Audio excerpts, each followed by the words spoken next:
Salut la famille, c'est Chronique Data, j'espère que vous allez bien. Alors si je dois faire une chose pour résumer un petit peu la liste de Petkovic, c'est simple, je ferai ça. Alors voilà, Belaïli, hop, voilà, Slimani, voilà, et Mahrez, ça dégage, voilà. Grand nettoyage, nettoyage de printemps, nettoyage de ramadan, appelez ça comme vous voulez, mais il a fait le ménage. Là, c'est sûr et certain qu'il a fait le ménage. Alors, pour des raisons différentes, bien sûr, pour Mahrez, c'est un cas un petit peu spécial, parce que, on va dire que pour Mahrez, lui aussi, c'est vrai qu'il l'a cherché un petit peu, mais là, pour le coup, je vais vous dire la vérité, moi, personnellement, je suis pas convaincu de cette stratégie, honnêtement. C'est bien de faire un petit ménage, de faire un petit tri dans une liste, etc. C'est vrai qu'il y en a beaucoup qui ont décidé sur la dernière CAN, sur la CAN d'avant, sur les dernières échéances de l'Algérie. Mais pour moi, je pense que là, c'est un petit peu risqué. C'est même très risqué de faire un aussi gros nettoyage, de virer autant de cadres. Parce que là, le problème, c'est quoi? C'est que c'est une nouvelle ère qui commence. C'est un nouveau coach qui arrive. Un coach déjà qui ne connaît pas non seulement le football africain, mais surtout le football algérien. À part si le mec il avait des posters de Bounedjah et de Belaïli dans sa chambre et qu'on n'était pas au courant, je pense pas qu'il ait une grande connaissance, ou en tout cas qu'il avait une grande connaissance du football algérien quand il est arrivé à la tête de cette équipe. Et c'est pour ça aujourd'hui, je pense que il se tire une balle dans le pied, je pense. Il se tire une balle dans le pied parce que pour un nouveau sélectionneur, c'est toujours hyper important d'avoir certains joueurs cadres pour l'épauler un petit peu, pour l'aider un petit peu à faire cette transition. Même si ces joueurs-là, ils jouent pas forcément, hein.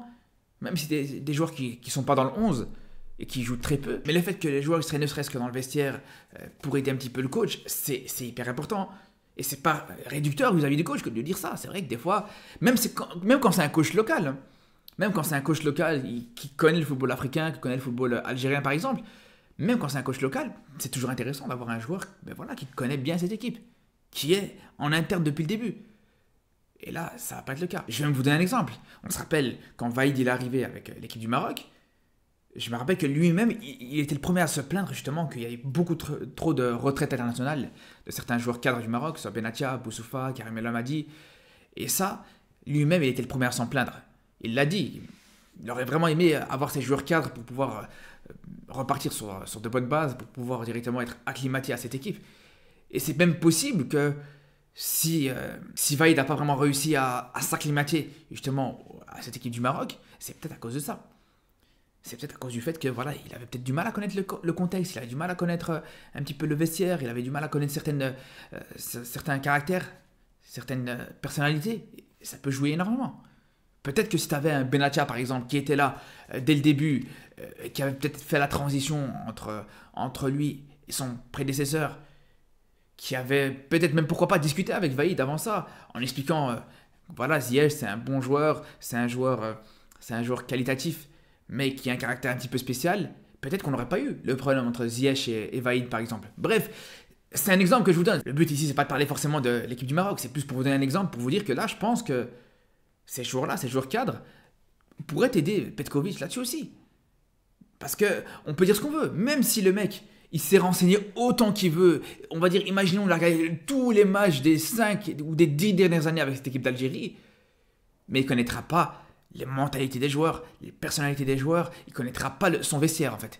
Et c'est pour ça que je vous dis, avoir un joueur cadre dans ton équipe, ou avoir plusieurs joueurs cadres dans ton équipe, pour moi, ça aurait pu être hyper intéressant pour lui. C'est pour ça que, comme je vous dis, en retirant un petit peu ces joueurs-là, il se met un petit peu une balle dans le pied. Parce qu'il n'y a rien à dire. Au niveau de la liste, par contre, c'est une très belle liste. On voit que vraiment, on est sur une nouvelle ère. On voit que c'est une nouvelle génération pour beaucoup de nouveaux joueurs, beaucoup de nouvelles têtes.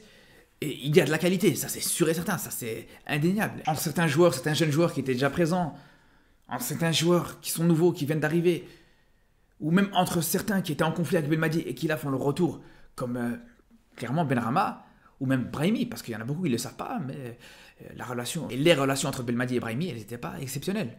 Bien avant l'histoire de Benrahma d'ailleurs. Donc le fait de réintégrer ce genre de joueur, un Benrahma qui a cette qualité technique qui est indéniable, on le sait. Et peut-être que justement, le fait qu'il y ait ce changement de coach, qu'il y ait cette nouvelle ère avec cette équipe d'Algérie, peut-être que ça peut permettre à Benrahma de performer une fois pour toutes. Et c'est ce qu'on lui souhaite. Pareil pour Brahimi. Alors Brahimi c'est un petit peu différent. On sait que voilà, il est sur la fin. On sait que Brahimi n'aura pas forcément le même niveau de performance qu'il pouvait avoir à sa grande époque. Mais après, pour Brahimi, on sait que c'est un joueur, pour le coup, qui peut être intéressant sur des petits bouts de match, etc. Et surtout, j'ai envie de vous dire que c'est le joueur cadre qui pourrait un petit peu aider Petkovic sur son intégration. Ça peut être le joueur sur qui va s'épauler Petkovic. Ça pourrait même être son capitaine, c'est possible aussi. Hein. Alors je pense pas que ça va être son capitaine principal à partir du moment où on sait que Brahimi, il va pas forcément être titulaire indiscutable. Mais ça pourrait être déjà son leader de vestiaire. Et surtout, par exemple, si Brahimi il est sur le banc et qu'il rentre en cours de jeu, voilà, il pourrait avoir le brassard. Et ça, la vérité, je pense que c'est très bien. Parce que même s'il y a d'autres joueurs cadres dans cette équipe, t'as un Bounedjah, mais le problème c'est que Bounedjah, il n'est pas francophone. Enfin, il parle français, il n'y a pas de problème. Mais voilà, il y aura peut-être plus de mal à communiquer avec Petkovic qu'un Brahimi, par exemple. T'as Aïssa Mendy, mais Aïssa Mendy lui-même, on va pas se mentir, c'est pas comme si ses prestations et ses performances, elle le mettait totalement en confiance pour qu'il puisse vraiment se permettre de se comporter en tant que leader. Et puis même dans la personnalité, Aïssa Mendy, même Ben Sebaini par exemple, je les vois moins expressifs, moins communicatifs avec leur coach qu'un Brahimi par exemple. Ou même comme ça pouvait l'être pour Mahrez. Donc c'est pour ça que je vous dis vraiment, je vous en ai déjà parlé hier, personnellement, le fait que Mahrez ait justement demandé à ne pas être convoqué pour ce rassemblement, je trouve que c'est inacceptable. J'en ai parlé suffisamment hier dans ma vidéo, en plus de ça hier en live, on est revenu là-dessus. Mais je vous dis, c'est tout simplement scandaleux. Au bout d'un moment, quand tu vois que Mahrez, aujourd'hui, il te fait une prestation et il te fait une canne catastrophique, même 2 cannes catastrophiques, quand tu vois que le mec, à la place de vouloir se racheter le plus vite possible, il te dit non, je sais pas, faudra voir, faut attendre, je vais voir si je prends ma retraite internationale ou pas. C'est scandaleux, c'est scandaleux. Je vous dis, qu'il prenne sa retraite internationale, c'est une chose. Franchement, grand bien te fasse. Tout joueur a le droit de prendre sa retraite internationale à tout moment. Il n'y a pas de problème. Mais soit tu le fais directement, soit tu le fais pas. C'est pas en mode je vais réfléchir, je vais attendre le premier rassemblement ou je vais attendre tel ou tel match. Non. C'est du jamais vu. C'est vraiment du jamais vu. T'as quand même t'avais un mois, presque même 2 mois entre la CAN et ce rassemblement-là. Prends ta décision avant. T'as 2 mois presque. Et c'est ça que je trouve scandaleux. Et je vous dis personnellement, quand je réfléchis un petit peu aux théories par rapport à sa non-présence ou sa demande de ne pas être convoqué, je me dis franchement, les raisons elles doivent être pas nettes. Parce qu'on va pas se mentir, il a rien de mieux à foutre là actuellement. Qu'est-ce qu'il a de mieux à faire actuellement que de jouer avec l'Algérie? Expliquez-moi. Qu'est-ce qu'il a de mieux à faire? On dirait qu'il va jouer un match de Ligue des Champions, une finale de Ligue des Champions la semaine prochaine. Faut arrêter les gars, faut arrêter. Le mec il joue en Arabie Saoudite, ils sont en pause 4 mois dans l'année, ils ont 2 entraînements par semaine. Bon, j'exagère un petit peu, bref, vous m'avez compris, mais t'as rien de mieux à faire. Viens pas nous faire croire que t'as mieux à faire aujourd'hui que de jouer justement avec ton pays d'origine, avec ta sélection. C'est ça le pire. Et carrément, hier en live, il y en a même un, il a dit sur le ton de la rigolade, mais il a dit carrément, Mahrez aujourd'hui, il a peut-être même une pause tournage au final, parce que comme vous savez, le mec il tourne une série télé-réalité. Donc, au final, on le disait en rigolant, etc., parce qu'il va faire une pause tournage. Il va faire une pause pour faire ces tournages de télé-réalité. On peut le dire en rigolant, mais c'est même peut-être possible, les gars. On va rester dans le bon soupçon, c'est le ramadan, on va pas accuser quoi que ce soit. Mais ça me surprendrait pas. Bref, comme je vous dis, je vais pas m'attarder sur le cas Mahrez. Si ça vous intéresse, je vous conseille d'aller voir ma vidéo d'hier. Mais tout ça pour vous dire, les gars, qu'aujourd'hui, j'espère quand même qu'il va être au moins sanctionné. Que c'est pas en mode, au final, je veux bien revenir avec la sélection, qui va être accueilli à bras ouverts et qui va reporter le brassard de capitaine. Déjà, le brassard, pour moi, il peut plus le porter. Je suis désolé, il peut plus le porter, le brassard. C'est un grand joueur, on le respecte, peut-être le plus grand joueur de l'histoire de la sélection algérienne. Mais pour moi, après cette histoire-là, il peut plus prendre le brassard. Tu veux prendre le brassard? Assume tes responsabilités. Tu veux prendre le brassard? Quand ton équipe elle perd, communique, discute un petit peu avec la presse, assume les responsabilités. C'est pas accuser justement le public ou les supporters ou les journalistes. Remets-toi en question déjà toi. Tu veux prendre le brassard? Quand tu vois que ton équipe est là dans la galère, tu la laisses pas tomber. Et c'est pour ça que je vous dis, si un jour il doit revenir, si par exemple on le souhaite pour l'Algérie va se qualifier en Coupe du Monde 2026, et que Mahrez revient, pour moi ça ne me choquerait pas qu'il soit convoqué. Mais pas avec le brassard, ça c'est plus possible. Après pour les autres joueurs qui ont été on va dire virés, par rapport à Belaïli, d'un côté, on peut le comprendre. C'est vrai que d'un côté, on sait que c'est l'aspect extra-sportif. On sait que Belaïli, il sort encore une fois, une situation cataclysmique avec son club. Récemment, j'ai entendu qu'il est à l'origine d'une bagarre générale dans un match du championnat algérien, etc. Les gars, c'est sûr et certain que Belaïli, on le connaît. On sait très bien qu'il est comme ça. Mais le mec est fort. Le mec est très fort. Belaïli, il est monstrueux. Belaïli, c'est le meilleur joueur de cette équipe d'Algérie sur la dernière CAN, quasiment. Pas quasiment, c'est le meilleur joueur de l'Algérie sur la CAN précédente. C'est juste que sur le dernier match, On peut dire que le meilleur joueur sur le dernier match c'était Ounas, mais c'est parce que Belaïli n'a pas joué ce match-là. Ce qui est totalement lunaire comme décision. Apparemment, c'était une décision pour pas froisser l'ego de Mahrez. On l'a appris par après. Est-ce que c'est vrai ou pas, je sais pas. Mais dans tous les cas, tout ça pour vous dire qu'aujourd'hui, ça reste ton meilleur joueur. Belaïli, ça reste ton meilleur joueur. Et aujourd'hui, c'est vrai que sur l'aspect extra-sportif, Belaïli, c'est pas exemplaire. Mais corrigez-moi si je me trompe, les gars. Mais en termes d'amour pour le maillot, en termes de respect pour l'équipe d'Algérie, etc., je ne sais pas si on a quelque chose à lui reprocher, honnêtement. Et rien que pour ça, rien que par rapport à son dévouement pour l'Algérie, personnellement, je trouve que c'est très dur pour lui de ne pas le convoquer. Après, d'un côté, on peut comprendre Petkovic, on peut expliquer la raison. Je pense qu'aujourd'hui, s'il n'a pas convoqué Belaïli, on va pas se mentir, parce qu'il sait que ça va être un contexte déjà compliqué.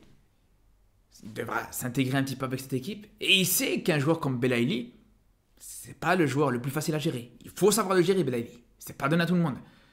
Et c'est là où on revient à ce que je disais par rapport à Petkovic. Dès qu'il a été annoncé sélectionneur de cette équipe d'Algérie, c'est quelque chose qui a posé problème dans son management. Gérer ce genre de joueur, ça va pas être facile pour lui. Et là, on le voit déjà que il assume pas ses responsabilités déjà. Parce que en vrai de vrai, les gars, on peut dire ce qu'on veut, hein. On peut dire ce qu'on veut. Mais il peut faire ce qu'il veut avec son club. Il peut avoir tous les comportements et les problèmes de comportement avec son club. Pour moi, ça justifie pas le fait de ne pas le convoquer, hein, quand on y réfléchit vraiment. Parce que le mec est performant, que ce soit avec l'Algérie ou même avec son club. Le mec est bon. Et t'as rien à le reprocher en équipe nationale. Pour moi, tu le convoques, il n'y a rien à dire. Tu le convoques. C'est pour ça que je trouve vraiment... C'est un peu dommage. C'est vraiment dommage comme décision. Après, est-ce que ça va lui donner raison ou pas sur le terrain? Ça, on verra. Et pareil pour Slimani, quand même. Là aussi, Slimani. Alors, est-ce qu'il est blessé ou pas? Peut-être qu'il est blessé. Peut-être qu'il y a des choses qu'on ne sait pas, que nous-mêmes, on ne sait pas. Mais en tout cas, Slimani, là aussi, meilleur buteur de cette équipe.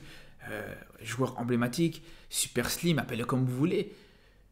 Mais lui aussi, c'est un joueur sur qui tu dois compter. C'est un joueur, pour moi, que tu dois appeler. Pareil pour Attal, en vrai. On ne parle pas d'Attal. Alors là aussi, est-ce qu'il y a un problème de blessure? Est-ce qu'il veut le laisser un petit peu s'adapter à son nouveau club, à sa nouvelle situation en Turquie, etc. C'est possible aussi. Mais là aussi, voilà. C'est des joueurs, plusieurs joueurs cadres qui sont plus là. Et ça, franchement, ça fait que personnellement, je reste très très peu optimiste. Encore moins optimiste que ce que je l'étais déjà. Parce que j'étais déjà très peu optimiste sur Petkovic en Algérie. Mais quand tu vois cette première liste, personnellement, pour moi, je trouve qu'il prend des décisions très risquées, je vous dis la vérité. Parce que, déjà là, le fait d'avoir changé de coach, c'est quelque chose qui est risqué, on va pas se mentir. Peu importe la situation, peu importe le contexte, c'est toujours problématique parce que les échéances, elles sont très courtes. On sait que tu as la CAN qui arrive très bientôt, elle arrive l'année prochaine. Ça arrive dans un peu plus d'un an, donc tu as les qualifications qui vont arriver aussi très bientôt. Tu as les qualifications la qualification pour la Coupe du Monde de l'UA6 dans lesquelles tu es engagé déjà. Donc je vous dis, c'est déjà très compliqué de ramener un nouveau coach qui va devoir repartir à zéro, etc. Mais si en plus de ça, ce nouveau coach, lui-même, il fait un tri dans ses joueurs, lui-même, il fait un tri total, il fait un grand ménage et il te vire plusieurs joueurs pour repartir sur encore plus de nouvelles bases, c'est là où je vous dis c'est très risqué. C'est un risque énorme. Après, heureusement, pour l'Algérie, Belmadi, on peut lui reprocher ce qu'on veut, mais il a fait le taf. Il a fait le taf au niveau des qualifications pour la Coupe du Monde avant de partir. Il te fait un 6 sur 6. Et rien que pour ça, bravo. Rien que pour ça, bravo. Il te fait ce 6 sur 6. Il va chercher une victoire contre le Mozambique à l'extérieur, qu'il fallait la chercher. Elle n'était pas facile à aller chercher cette victoire. Donc rien que pour ça, vraiment, on peut le dire bravo. Et je pense que ça peut donner un petit peu de lest à Petkovic. Là, pour le coup, franchement, il n'a pas d'excuse. Là, pour le coup, il n'a aucune excuse à ce niveau-là. Mais le problème, c'est que voilà, même s'il a de l'avance, justement, dans ses qualifications pour la Coupe du Monde, ça n'empêche pas que il reprend un petit peu de retard au final parce que on va dire que tu as les prochains matchs de qualification pour la Coupe du Monde, ils seront au mois de juin. Donc tu n'as qu'un seul rassemblement, tu n'as que ce rassemblement du mois de mars pour préparer cette équipe pour le mois de juin. Et quand tu sais que c'est une équipe qui a été totalement remaniée, c'est là où je vous dis, il risque de prendre beaucoup de retard. Donc on va sur ça, on va sur justement ce rassemblement pour l'Algérie, il va être décisif là-dessus. Par rapport à ça, il va être très décisif. Il faudra vraiment que Petkovic soit très rapide dans son intégration, soit très rapide dans les idées qu'il pourra avoir, etc. Il n'y a pas de perte de temps possible. On va sur ça, de toute façon, comme je vous dis, on se dit à très très vite ce soir, on sera en live bien sûr pour parler de tout ça. Sur ce, je vous dis à demain pour une nouvelle vidéo et surtout d'ici là, prenez soin de vous.